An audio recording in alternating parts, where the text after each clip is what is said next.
다 함께 음악에 맞추어 기도하심으로써 예배의 부르심에 응답하시겠습니다.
한 주간도 평안히 잘 지내셨습니까? 우리 평화의 교회 모든 성도님들,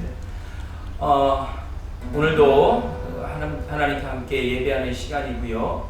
있는 곳에서 우리가 하나님께 한 마음으로 예배했으면 좋겠습니다.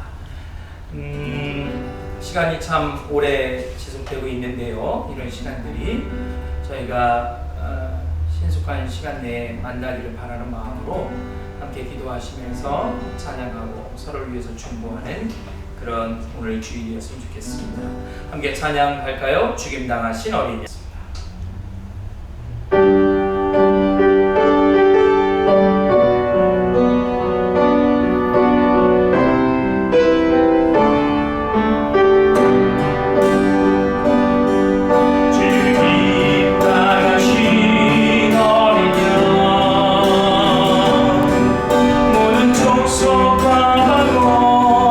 백성과 나라 가운데서 우리를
하겠습니다.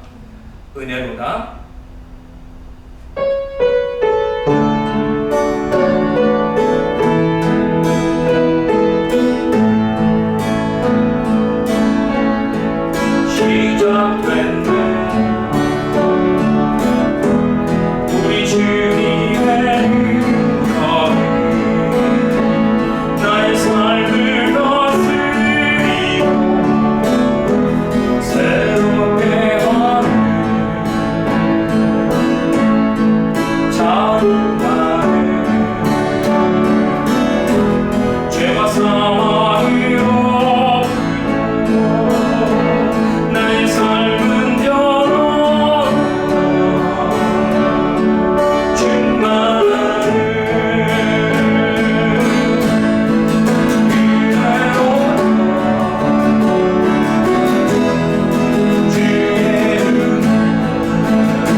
참새 2마리가 한 양에 팔리지 않느냐.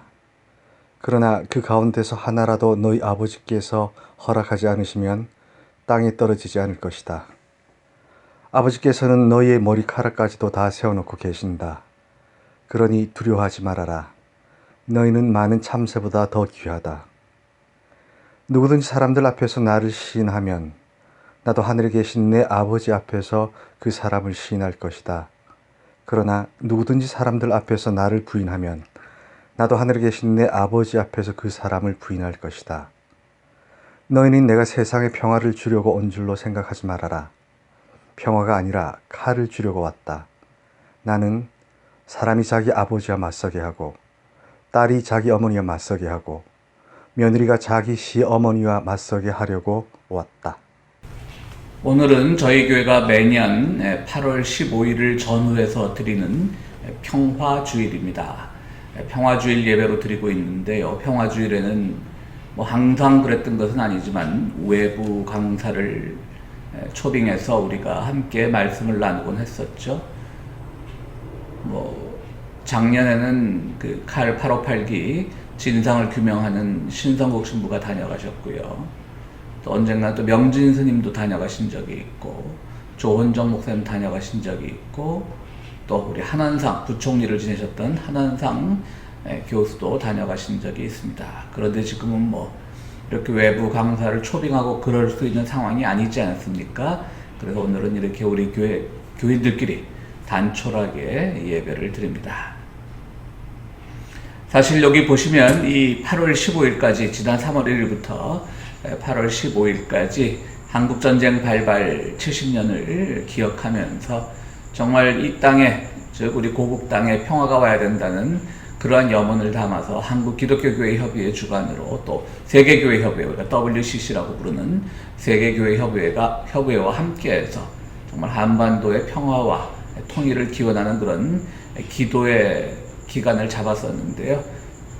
그러니까 우리가 3월 넷째 주일부터 예배를 못 드렸으니까 교회에서 3월 셋째 주까지는 여러분들에게 교회에 이렇게 이 판넬이 전시되어 있던 것을 기억하실 줄로 압니다. 오늘은 마지막 날입니다. 벌써 참 팬데믹으로 오래 우리가 서로들 못 봤네요. 그래서 이렇게 마지막 날을 또 생각하면서 이 판넬을 여기다 한번 세워봤습니다.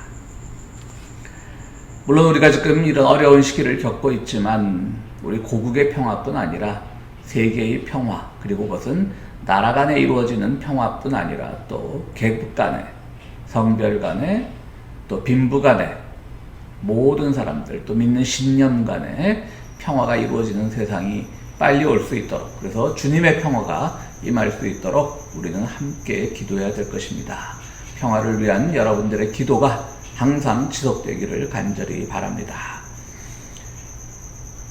특히 요즘 같을 때는요, 우리 내적인 평화도 참 중요하죠. 사실 내적인 평화 중요합니다. 우리 마음의 평화가 참 찾아오기가 힘들어요.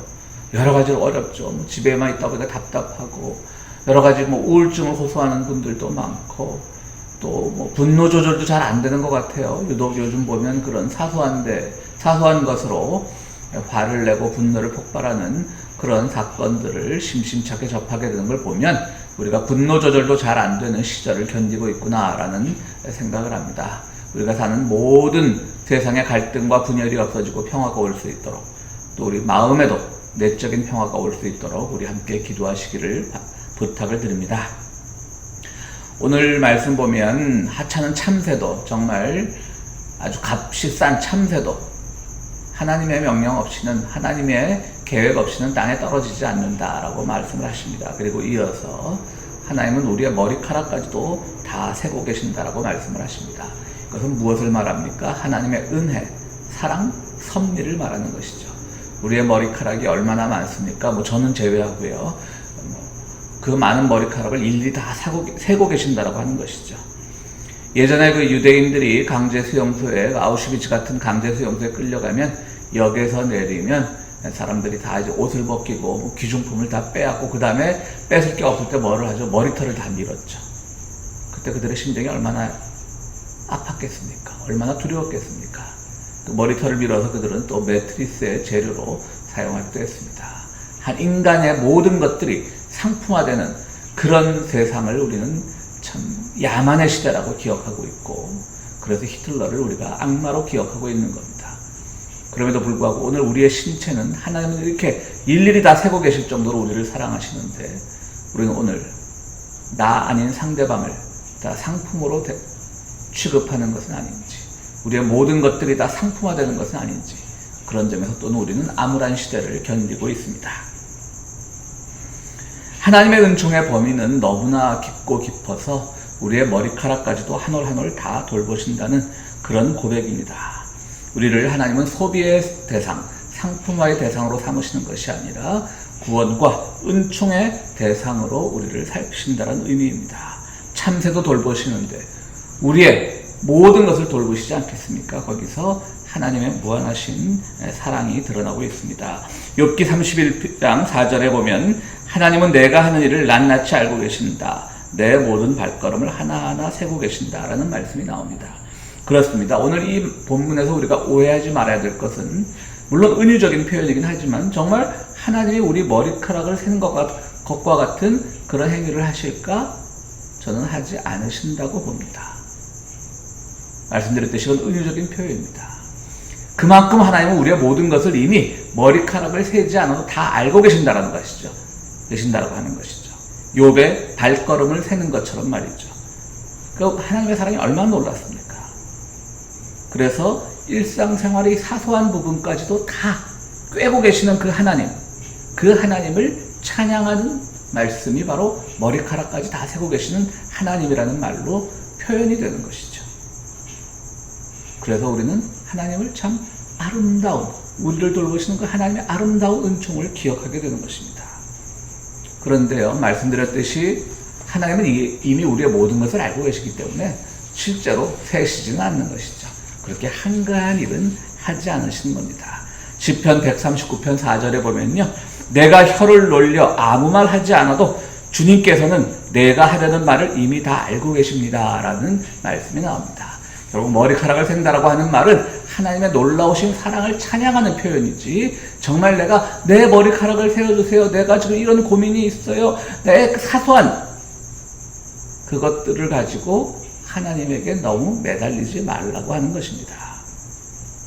아주 개인적이고 사소한 것만 가지고 우리의 신앙생활을 유지하려는 경향들이 있습니다. 많은 기독교인들이 신앙도 이렇게 사적인 영역에 가두어 두는 것이죠. 물론 사적인 영역 중요합니다. 내면의 평화 중요하다고 말씀드렸죠. 그러나 우리의 신앙이 거기에 머무르서는 안 됩니다. 그저 하나님은 내 머리카락까지 다 알고 계시는 그 놀라우신 하나님의 사랑, 그렇게만 고백이 멈춰버리면 안 된다고 하는 것이죠. 그래서 신앙은 이제는 그런 사적인 영역을 넘어서 공적인 영역으로 더 확장되어야 된다는 겁니다. 다시 한번 말씀드리지만 사적인 영역에서의 우리의 신앙이 의미 없다는 말씀이 아니라 우리의 신앙은 공적인 영역으로 나가야 된다는 것입니다.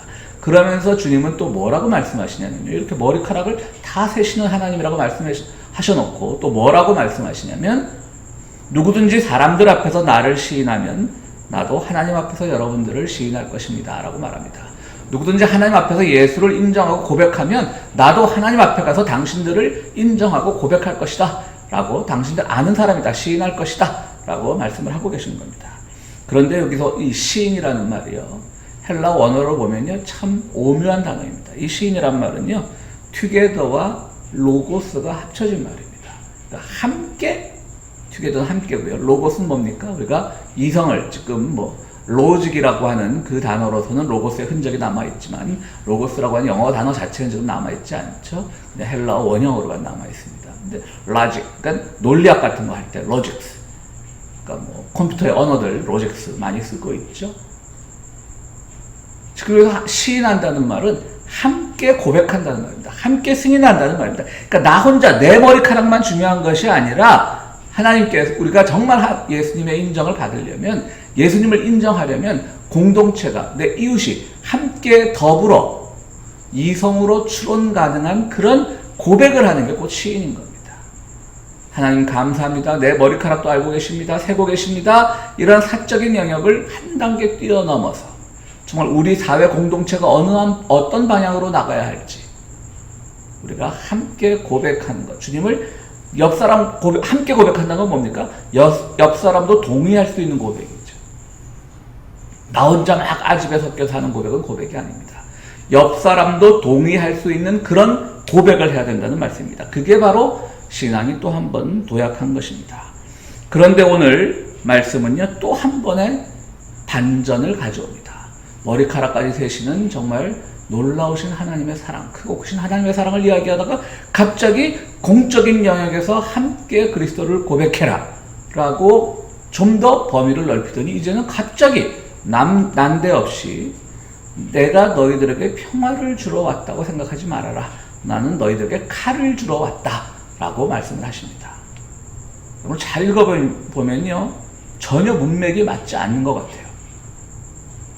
참새, 머리카락, 공적인 영역에서의 고백, 그 다음에 갑자기 칼을 주러 왔다. 우리 평화의 주님께서 왜 칼을 주러 왔을까?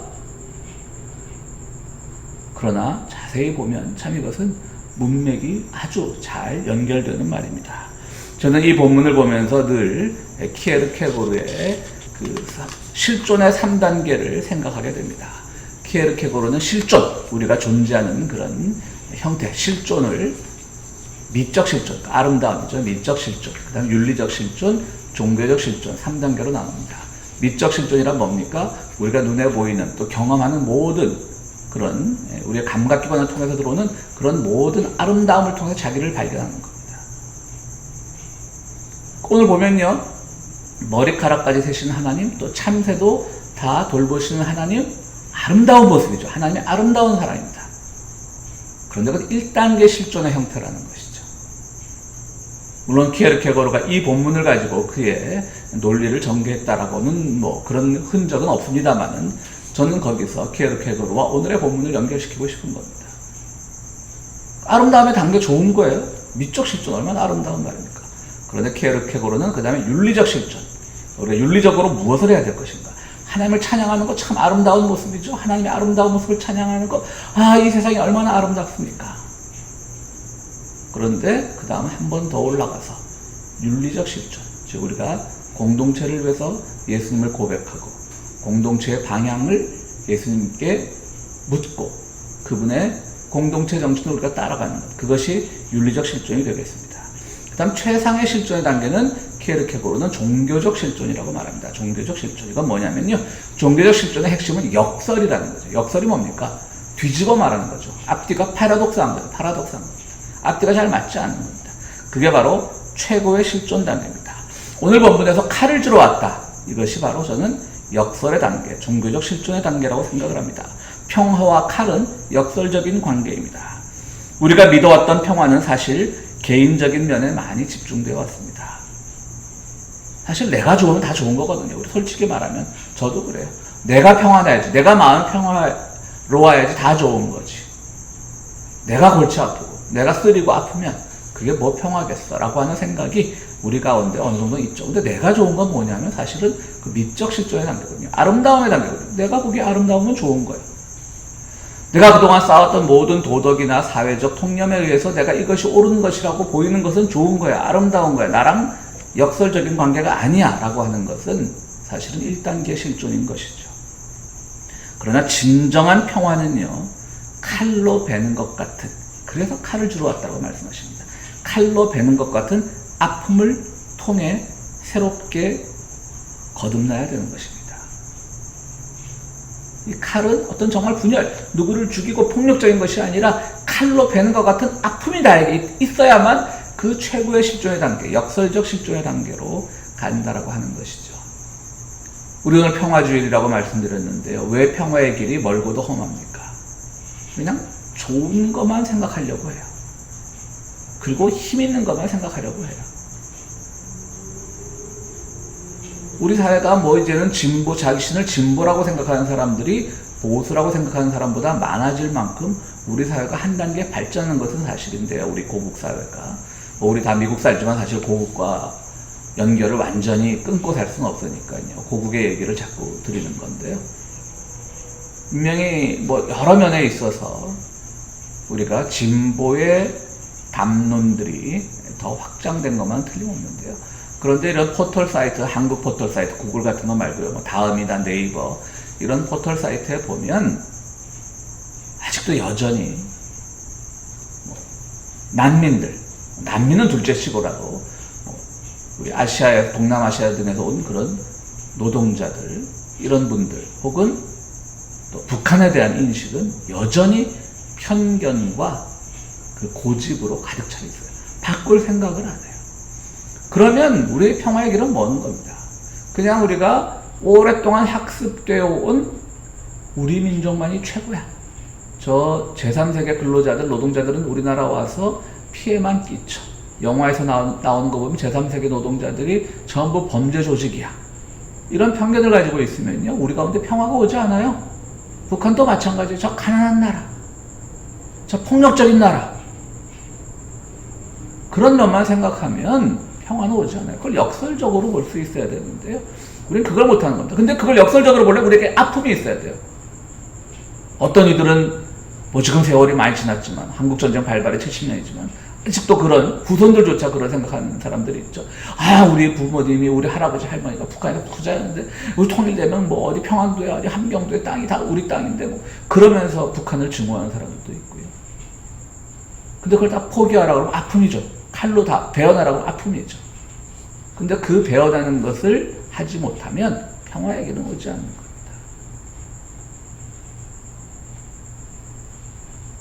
북한에 대한 생각은 편견으로 고정되어 있고 우리가 마주치는 낯선 것은 일단 내가 편한 쪽으로만 생각하는 게 우리의 솔직한 심정일 겁니다. 그러나 이러한 고정관념을 잘라내는 날카로운 칼을 주님께서는 주러 왔다고 우리에게 말씀하십니다. 그걸 잘라내야만 돼.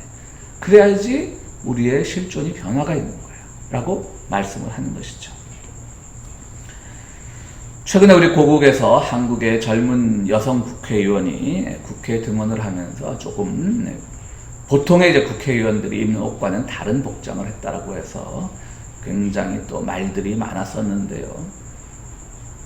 저 개인적인 생각으로는 저는 그 복장을 하고 온 것에 대해서 아무런 문제가 없다라고 생각하는 사람입니다.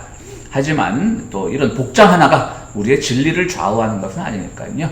그걸 제가 이 설교를 통해서 그걸 왜 문제 삼죠? 라고 여러분들에게 강요하고 싶지는 않습니다. 여러분들의 견해에 따라서 저는 뭐 아무 문제 없다고 보지만 또 문제 있다라고 보는 사람들도 있을 것입니다. 저는 그걸 문제 삼으려는 것이 아니고요. 그 사람을 향한, 그 국회의원을 향한 많은 비난성 댓글들이 가지고 있는 그 폭력성을 제가 문제 삼자라고 하는 겁니다. 뭐 이런 말들이 있어요. 야, 노래방 도우미처럼 입었다. 도우미란 그 업종을 뭐 하는 업종인지는 다 아실 겁니다. 노래방 같은 데서 같이 술을 마셔주고 춤을 추고 노래를 불러주고 하는 그런 분들이죠. 근데 노래방 도우미처럼 입었다. 저 이 말이 굉장히 불쾌해요. 옷이 노래방 도우미 옷이 있고 따로 있고 또 다른 사람 옷이 따로 있습니까? 물론 그런 분들이 노출이 심한 옷은 입겠죠. 그럴 수는 있겠죠. 그것이 사회적 통념과 좀 어긋나는 부분은 있겠지만요. 적어도 노래방 도우미처럼 입었다라고 하는 것은 바로 그 사람들을 아래로 보는, 그 사람들을 폄하하고 무시하는, 우리의 계급적 평화를 깨는 그런 의미가 담겨있기 때문에 제가 불쾌한 겁니다. 어떤 분은 야, 그 국회의원이 국회에 나타난 거 보고 술집 여자가 온 줄 알았다. 술집 여자는 국회에 오면 안 됩니까? 누구나 방청권이 있으면 술집 여자가 됐던 홈리스가 됐던 국회를 방청할 수 있습니다. 역시 마찬가지죠. 우리 안에 있는 천한 직업이라고 하는 그런 생각들을 가지고 있는 거예요. 물론 여러분들 오해하지 마십시오. 저도 그런 분들이 돈을 버는 방식에 대해서는 동의하지 않습니다. 그러나 그 돈을 버는 방식에 동의하지 않는다라고 해서 그들의 옷차림이나 그들의 삶 자체까지도 폄하되어서는 안 된다는 말하고 싶은 겁니다. 바로 우리가 그런 분들을 인정하는 것. 그 방식을 인정하는 게 아니라 그들의 살아가는 형태를 인정하는 것. 그들의 자기의 표현 방식을 인정하는 것. 그것도 아파요, 사실. 어떻게 저 도우미를 해서 먹고 살까? 어떻게 술집에 나가서 먹고 살까? 그걸 인정하려면 아프겠죠.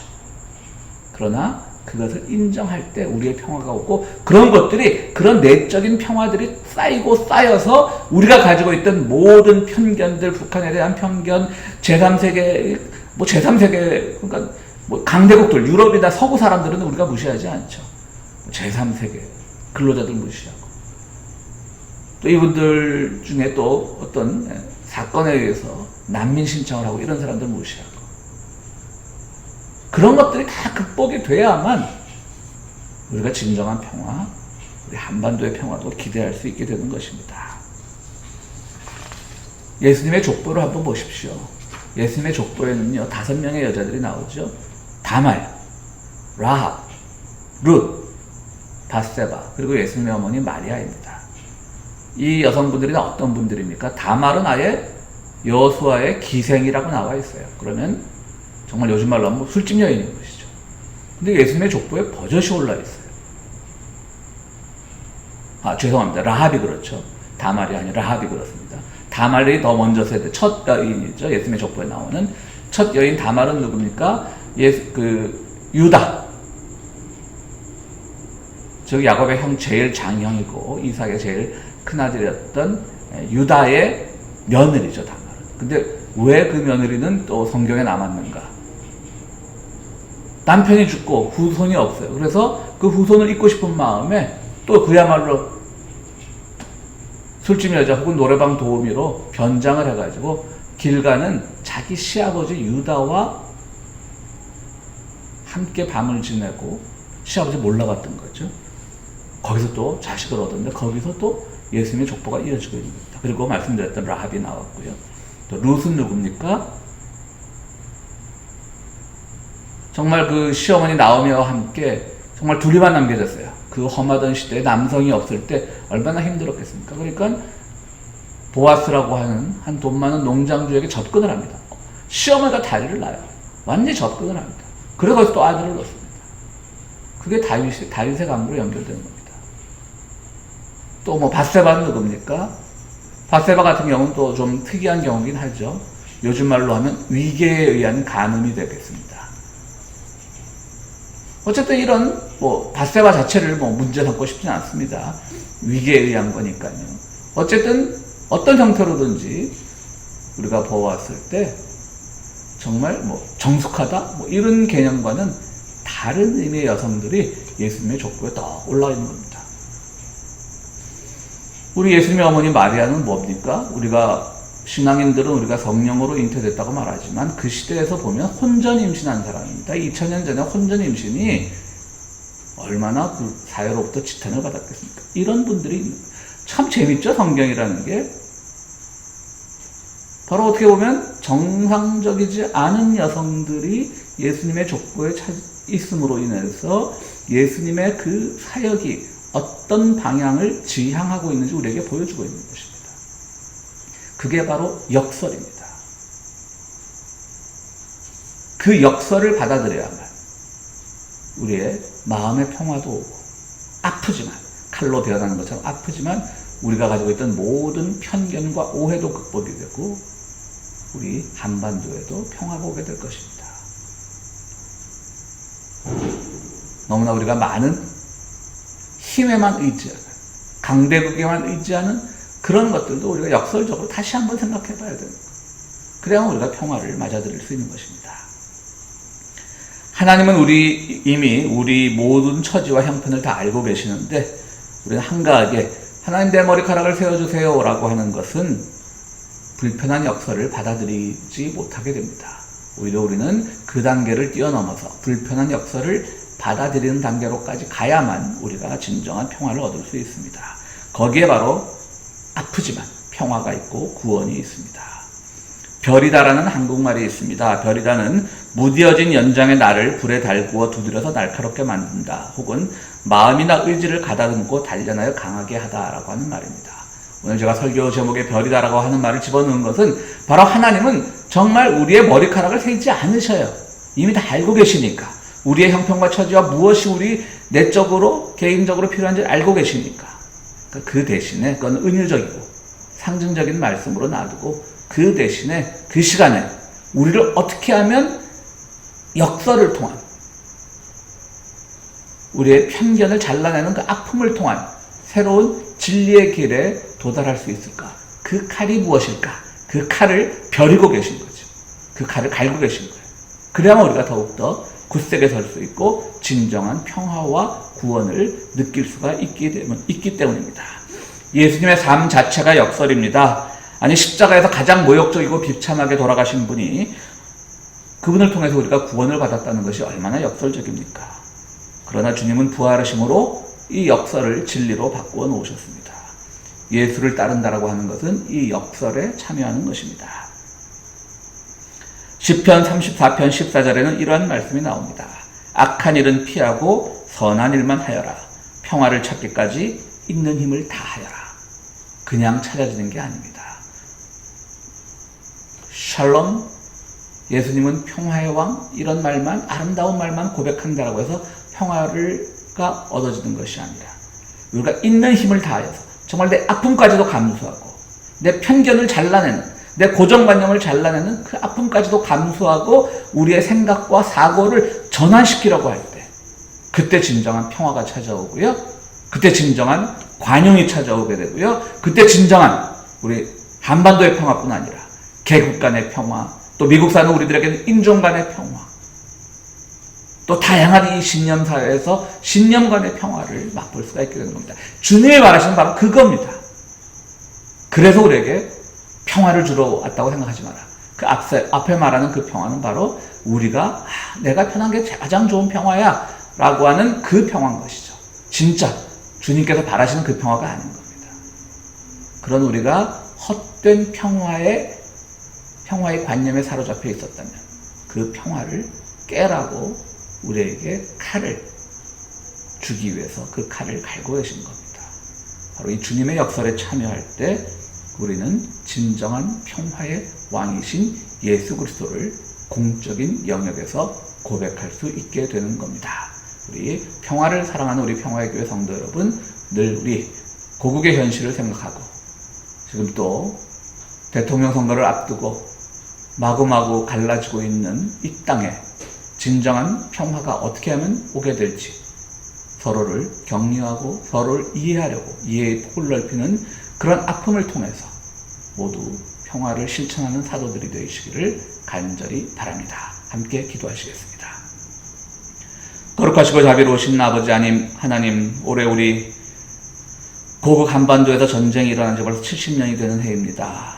그러나 우리에게 여전히 평화의 길은 멀고 여전히 우리의 갈등의 골은 깊어져서 우리가 서로를 오해하고 편견으로 보는 그런 간극도 점점 심해지고 있습니다.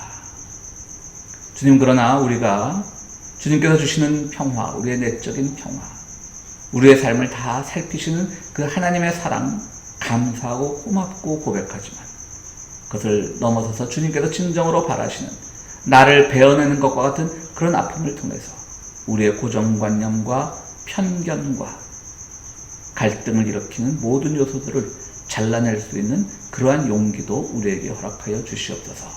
아버지 하나님, 너무나 이 기간이 길어져서 우리의 마음에 내적인 평화가 찾아오지 않을 때가 많습니다. 그러나 주님, 우리를 돌보시고 정말 우리의 머리카락을 세시듯이 우리의 모든 형편을 살피시고 우리에게 은총을 내려 주시옵소서. 예수 그리스도 이름으로 기도드리옵나이다. 아멘. 네, 여러분 안녕하시지요? 이런 말밖에 들을 수가 없습니다. 안녕하시기를 바랍니다. 우리가 교회 그 단체 단톡방이라 그러나요? 그걸 통해서 우리가 서로들을 조금씩은 알고 있지만 또 거기 참여 안 하시는 분들도 많고 그냥 다 평안하시라고 저는 믿고 기도하고 있습니다.